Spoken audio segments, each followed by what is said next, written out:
नमस्कार, मैं वंदना अग्रवाल और आप देख रहे हैं राइट इंडिया प्लस।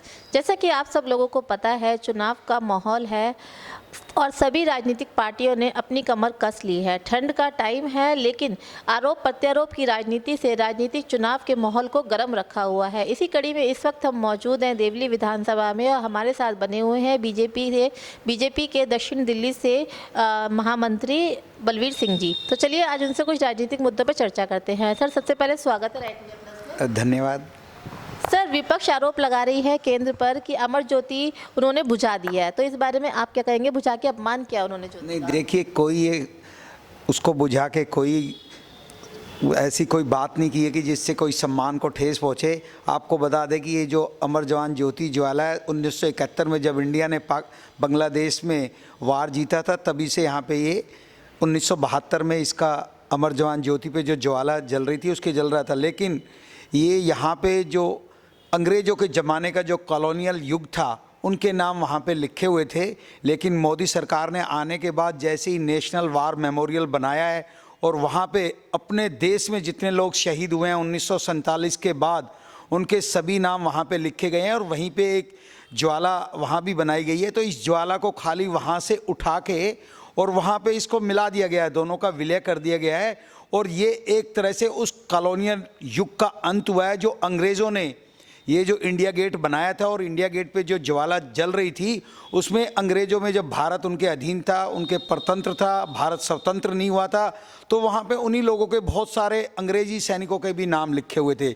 अब जब पूरे भारत ने अपना एक नेशनल वार मेमोरियल बना दिया है और वहाँ पे भी ज्वाला जल रही है, तो इसको खाली उसमें विलय किया गया है। इस पे कोई भी किसी प्रकार के सम्मान की कोई बात ही नहीं है।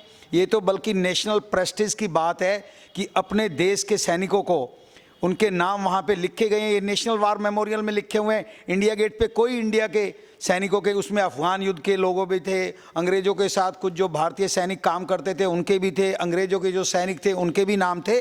तो यहाँ पे ये एक बहुत बड़ा इंडिया के लिए प्राइड की बात है कि हमारे सभी सैनिकों को एक बहुत अच्छी तरह से सम्मान देने के लिए वहाँ पे 84,000 इंडियन सैनिकों के नाम लिखे हुए हैं। और वहीं पे ये जो वार मेमोरियल बनाया गया है, वहीं पे इस ज्वाला को उसके साथ मिला दिया गया है। सर, बात करें शराब की आबकारी नीति की, तो आप लोगों का मतलब बीजेपी का कहना है कि जब नई आबकारी नीति आई है शराब की, उसके आने से पहले 260 ठेके थे, उसके आने के बाद में 849 ठेके हो गए हैं। लेकिन मनीष सिसोदिया जी ने विधानसभा में साफ कहा है कि हमारे ठेके बल्कि पहले से कम है। तो इस पर आपका क्या कहना है? नहीं, देखिए, कम कैसे कम है, आप एक बार RTI लगा के ज़रा जानकारी ले लें। ये तो आबकारी नीति के अंदर लाइसेंस जारी हुए हैं और आपको ये जानकारी मिल जाएगी। अब इस आप पार्टी को तो झूठ बोलने की आदत है, उनका चाहे चीफ मिनिस्टर हो, उनका चाहे डिप्टी चीफ मिनिस्टर हो, उनके चाहे मंत्री हो, सभी झूठ बोलने में महारत उन्होंने हासिल की हुई है। ये तो RTI से आप लोग इसको अच्छी तरह पता कर सकते हैं। देखिए, इन लोगों ने बहुत ही एक सोचे समझे तरीके से दिल्ली को शराब की नगरी बनाने का जो प्रयास किया है उसमें ये लगातार लगे हुए हैं। इन्होंने आबकारी नीति को चेंज कर दी। भारतीय जनता पार्टी का कोई विरोध नहीं था, अगर ये 250 ठेके उनको चलते रहने देते, कोई विरोध करने वाला नहीं था। लेकिन इन्होंने पंजाब में चुनाव लड़ना था, इन्होंने यूपी में चुनाव लड़ना था, इन्होंने गोवा में चुनाव लड़ना था, इन्होंने उत्तराखंड में चुनाव लड़ना था। उसके लिए इनको पैसों की ज़रूरत थी, तो इन्होंने दिल्ली की आबकारी नीति को ही बदलकर 250 की जगह 849 ठेके खोलने का जो प्रयास किया है। और ये उसके लिए लगातार लोगों से पैसे ले रहे हैं। लोगों का तो 2000 करोड़ रुपए इन्होंने इन ठेके के जो कॉन्ट्रैक्ट अवार्ड किया उनसे लिए हैं और उन्हीं के बल पे ये आज चुनाव लड़ रहे हैं।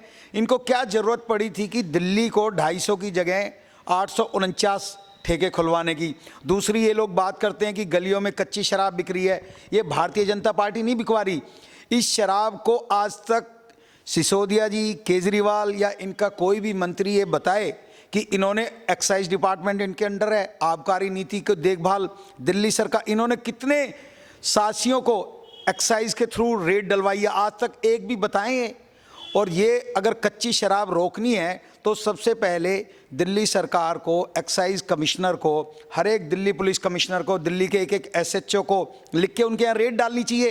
पुलिस तो, जब ये दिल्ली सरकार की नाकामी है जिसकी वजह से शराब बिक रही है, इन बातों को ये दूसरे पे ढकेलने का, हमेशा दूसरे पे ढालने का प्रयास करते हैं और वही राजनीति इनकी है। इनको अपने आप तो कुछ करना नहीं है, लेकिन जो काम, कोई अच्छे काम करने की बजाय अब ये शराब के ठेके खुलवाने का काम। सर, पूरी दिल्ली में पोस्टर नज़र आ रहे हैं आप लोगों के लगाए हुए, जिसमें कि आप लोगों ने लिखा है कि जो नई शराब की नीति के तहत उन्होंने ठेके जो खोले हैं उसमें 35,000 करोड़ का कुछ घोटाला है। लेकिन मनोज सिसोदिया जी का कहना है कि बल्कि आप लोगों की चोरी पकड़ी गई है इस घोटाले में, इसलिए आप लोग शोर मचा रहे हैं। हमें समझ नहीं आ रही, जो वो 3,500 करोड़ की बात कर रहे हैं, हमें समझ नहीं आ रही वो कौन से किस घोटाले की बात कर रहे हैं।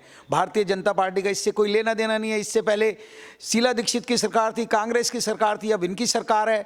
और दिल्ली की आबकारी नीति या दिल्ली में जो एक्साइज डिपार्टमेंट है वो पूर्णतः दिल्ली सरकार के अंतर्गत है, केंद्र सरकार को उससे कोई लेना देना नहीं है। हमें तो ये समझ ही नहीं आता कि वो कौन सी बात कर रहे हैं। खुद वो पैसा खाने लग रहे हैं, खुद उन्होंने एक अच्छे खासा जो सिस्टम चल रहा था उसको बदलाव करने की नीति की, उसके बाद वो बहाना करते हैं कि कच्ची शराब बिकनी बंद हो जाएगी। कच्ची शराब कौन बिकवा रहा है? कच्ची शराब बिकवाने का काम भी इनके एमएलए मिलकर हर एक क्षेत्र में कर रहे हैं। आप संगम विहार में इस चीज़ की जानकारी ले ले, मैं संगम विहार का रहने वाला हूँ। यहाँ पे आप लोगों को खुद पता लग जाएगा कि कौन लोग कच्ची शराब बेच रहा है। और कच्ची शराब को रोकने का काम भी दिल्ली सरकार की जिम्मेदारी है, ना कि दिल्ली पुलिस की।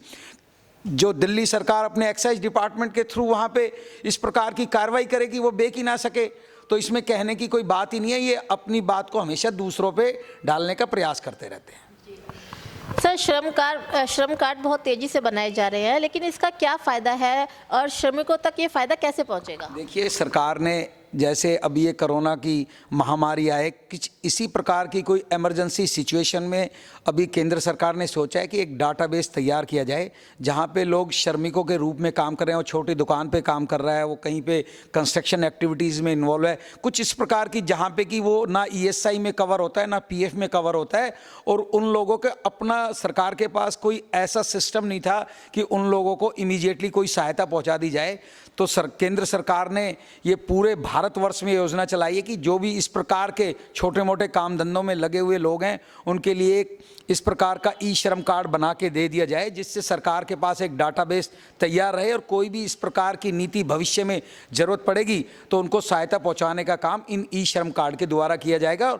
और इमीडिएट उन लोगों को जो प्रधानमंत्री सुरक्षा बीमा योजना थी उसको इसके साथ विलय कर दिया गया है। और वहाँ पे 2 लाख रुपए का बीमा अगर किसी आदमी की डेथ हो जाती है और अगर कोई हैंडीकैप हो जाता है, अपंग हो जाता है, वो काम करने लायक नहीं रहता, तो उसको 1 लाख रुपए का फ़ायदा इन ई श्रम कार्ड के द्वारा जो ई श्रम कार्ड बनवा लेगा उनको मिलेगा। इसके लिए उसको कोई प्रीमियम नहीं देना पड़ेगा। तो इसी के लिए सरकार का ये प्रयास है कि हमारे जितने श्रमिक भाई हैं उनको भी एक जो सामाजिक सोशल वेलफेयर स्कीम होती हैं उनमें उनको फ़ायदा पहुँचाया जाए। सर, बात करें देवली संगम विहार की, तो देवली संगम विहार की जनता जो है वो पानी के लिए तरस रही है। हमने मान लिया कि वहाँ पर जो दिनेश मोनिया जी हैं वो काम नहीं कर रहे हैं, प्रकाश जारवाल काम नहीं कर रहे हैं, लेकिन जो सांसद है वो तो पानी की व्यवस्था करवा सकते हैं। नहीं, देखिए, सांसद का इसमें कहीं पे कोई क्वेश्चन ही नहीं उठता। अगर इनके एमएलए यहाँ पे काम नहीं कर रहे हैं तो जो दिल्ली जल बोर्ड के चेयरमैन कौन है आप जानते हैं? या तो राघव चड्ढा है या केजरीवाल है। तो वो कहाँ सोए पड़े हैं? उनको नहीं दिखता? वो शराब के ठेके खुलवा देंगे, शराब के लिए एक्साइज के लाइसेंस रातों रात जारी हो जाएंगे। लेकिन आज तक उन्होंने वायदा किया था वो उसको भूल गए। 2017 तक उन्होंने पूरी दिल्ली में नल से जल देने का जो वायदा किया था वो पता नहीं कहाँ चला गया। इन लोगों को दिखाई नहीं देता। अगर इनके एमएलए काम नहीं कर रहे हैं तो ये बड़े इनके आप पार्टी के नेता कहाँ सोए हुए हैं? यहाँ संगम विहार की जनता आज सर्दी के दिनों में भी अगर उसको 200 लीटर पानी की दिन में जरूरत होती है तो उसको पहले 20 रुपये, 30 रुपये, 50 रुपये टैंकर वाले को देने होते हैं, जब जाके उनको 200 लीटर पानी मिलता है। वो कहने वाली बातें थी कि 20,000 लीटर पानी फ्री मिल रहा है। जिन लोगों को फ्री मिल रहा है, जहाँ पे पानी आ रहा है, उनको फ्री की जरूरत ही नहीं थी। आप ग्रेटर कैलाश में फ्री का पानी दे रहे हैं, आप दिल्ली की एफ्लुएंट्स कॉलोनी में फ्री का पानी दे रहे हैं। जिन गरीब लोगों को पानी की जरूरत थी वहाँ तो पानी मिला नहीं, और आपने एक बहाना बना दिया कि हम 20,000 लीटर पानी महीने में फ्री देंगे। वो पानी है कहाँ? जिन लोगों को इस प्रकार की सहायता की जरूरत थी उनको मिल नहीं पा रही है, और जिनको जरूरत नहीं थी उनको ये सरकार ने ये फ़ायदा दिया है। ये किसी भी इस प्रकार के लोकतंत्र में ये बिल्कुल गलत बात है। और इनके नेताओं को और इनको सोचना चाहिए कि इसके विषय में जल्दी से जल्दी ये कदम उठा के कम से कम संगम विहार की जनता को डेली 200 लीटर पानी दे दे। हम 20,000 लीटर की पानी की बात ही नहीं कर रहे, हमें तो 5,000 लीटर पानी अगर संगम विहार की जनता को मिल जाए वो उनके लिए काफ़ी है। सर संगम विहार हुआ, मंगल बाजार हुआ, तिगड़ी हुई, देवली हुआ, इन सब के एंट्रेंस पर अगर हम ध्यान दें तो रास्ता निकलने के लिए बचता ही नहीं है। ऑटो वालों का और अतिक्रमण का बहुत ज़्यादा वहाँ पर एक तरह से जमावड़ा देखने को मिलता है। तो आप इसका जिम्मेदार किसे मानते हैं? देखिए, एक तो सबसे बड़ी समस्या क्या है कि यहाँ की सड़कें इस प्रकार की हैं, पूरे संगम विहार तीनों चारों रोड, गरीब लोग हैं जो इस प्रकार की ऑटो रिक्शा में आके या ग्रामीण सेवा में आके बेचारे वहाँ से गाड़ी, प्रॉपर ट्रांसपोर्ट की फैसिलिटी अवेलेबल नहीं है। ये दिल्ली सरकार कोई इस प्रकार की सुविधा दे नहीं पाई। अब गरीब लोगों को संगम विहार में कोई रास्ता बनाने की इन्होंने कभी सोची नहीं। पिछले 7 सालों से और उससे पहले 15 सालों से कांग्रेस की सरकार ने कभी नहीं सोचा। यहाँ संगम विहार में 5 लाख, 7 लाख, 10 लाख की पॉपुलेशन, उसके लिए रास्ते कहाँ हैं? उनके लिए पब्लिक ट्रांसपोर्ट बनाने की कौन सी सुविधा इन्होंने दी है?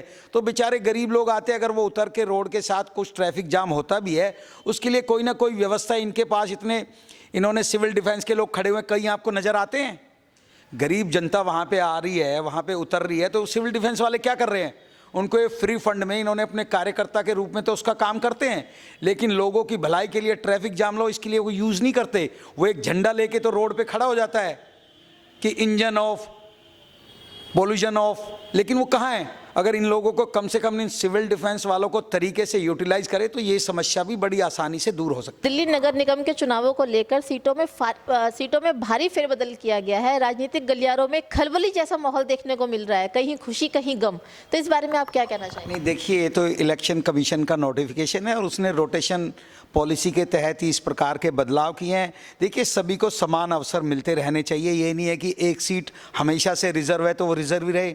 वहाँ पे नॉर्मल अनरिजर्व लोग भी रहते तो उनको भी मौका मिलना चाहिए। तो इस बार इलेक्शन कमीशन ने सभी पॉलिटिकल पार्टियों की सहमति के आधार पे इस प्रकार की पॉलिसी बनाई है। जहाँ तक मैं दक्षिणी दिल्ली नगर निगम की बात करूँ, यहाँ पे 14.5% SC/ST कम्युनिटी रहती है, तो टोटल सीटों के उतने ही % शेड्यूल कास्ट रिजर्व सीटें रखनी पड़ती हैं। तो 15 सीटें यहाँ दक्षिणी दिल्ली में थी, तो जो पुरानी सीटें चली आ रही थी, इस बार ये प्रयास किया गया कि उन सीटों को बदला जाए और जो पहले सीटें रिजर्व थी और दूसरी सीटें जो अब इस बार रिजर्व की गई हैं, जहां पे उन सीटों को छोड़कर सबसे ज़्यादा SC/ST रहते थे, तो उन भाइयों को भी मौका दिया गया है। तो इसमें किसी को मायूस होने की या उसकी ज़रूरत नहीं है। हर एक पार्टी अपने अपने हिसाब से अपने अपने कैंडिडेट उतारेगी। किसी की देखिए कोई बपोती नहीं है। ये प्रजातंत्र है, लोकतंत्र है।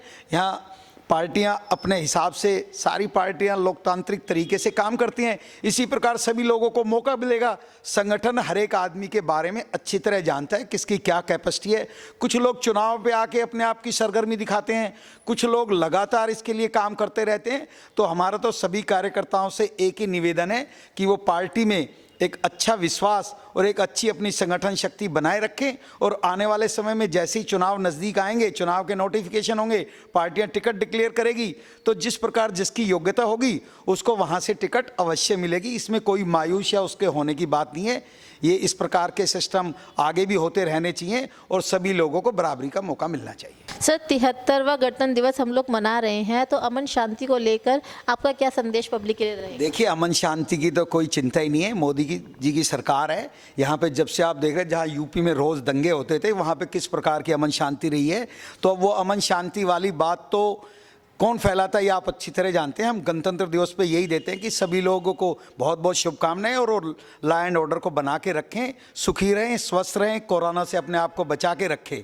जहाँ तक मोदी सरकार जब तक है, ये अमन शांति पूरे देश में बनी रहेगी। ना तो विदेशी ताकतें यहाँ कुछ कर सकती हैं, और जो देश में जो जिस प्रकार के दंगे होते थे वो आज को आप अब देखने को नहीं मिलेंगे। तो आप इससे बेफिक्र रहे, और पूरी जनता भी इस चीज़ को अच्छी तरह जानती है कि मोदी सरकार आने के बाद लॉ एंड ऑर्डर की क्या सिचुएशन है। इसका जीता जागता उदाहरण पिछले 5 साल यूपी रहा है। इस वीडियो को लाइक करें, हमारे चैनल को सब्सक्राइब कर बेल आइकन जरूर प्रेस करें। हमारी न्यू वीडियो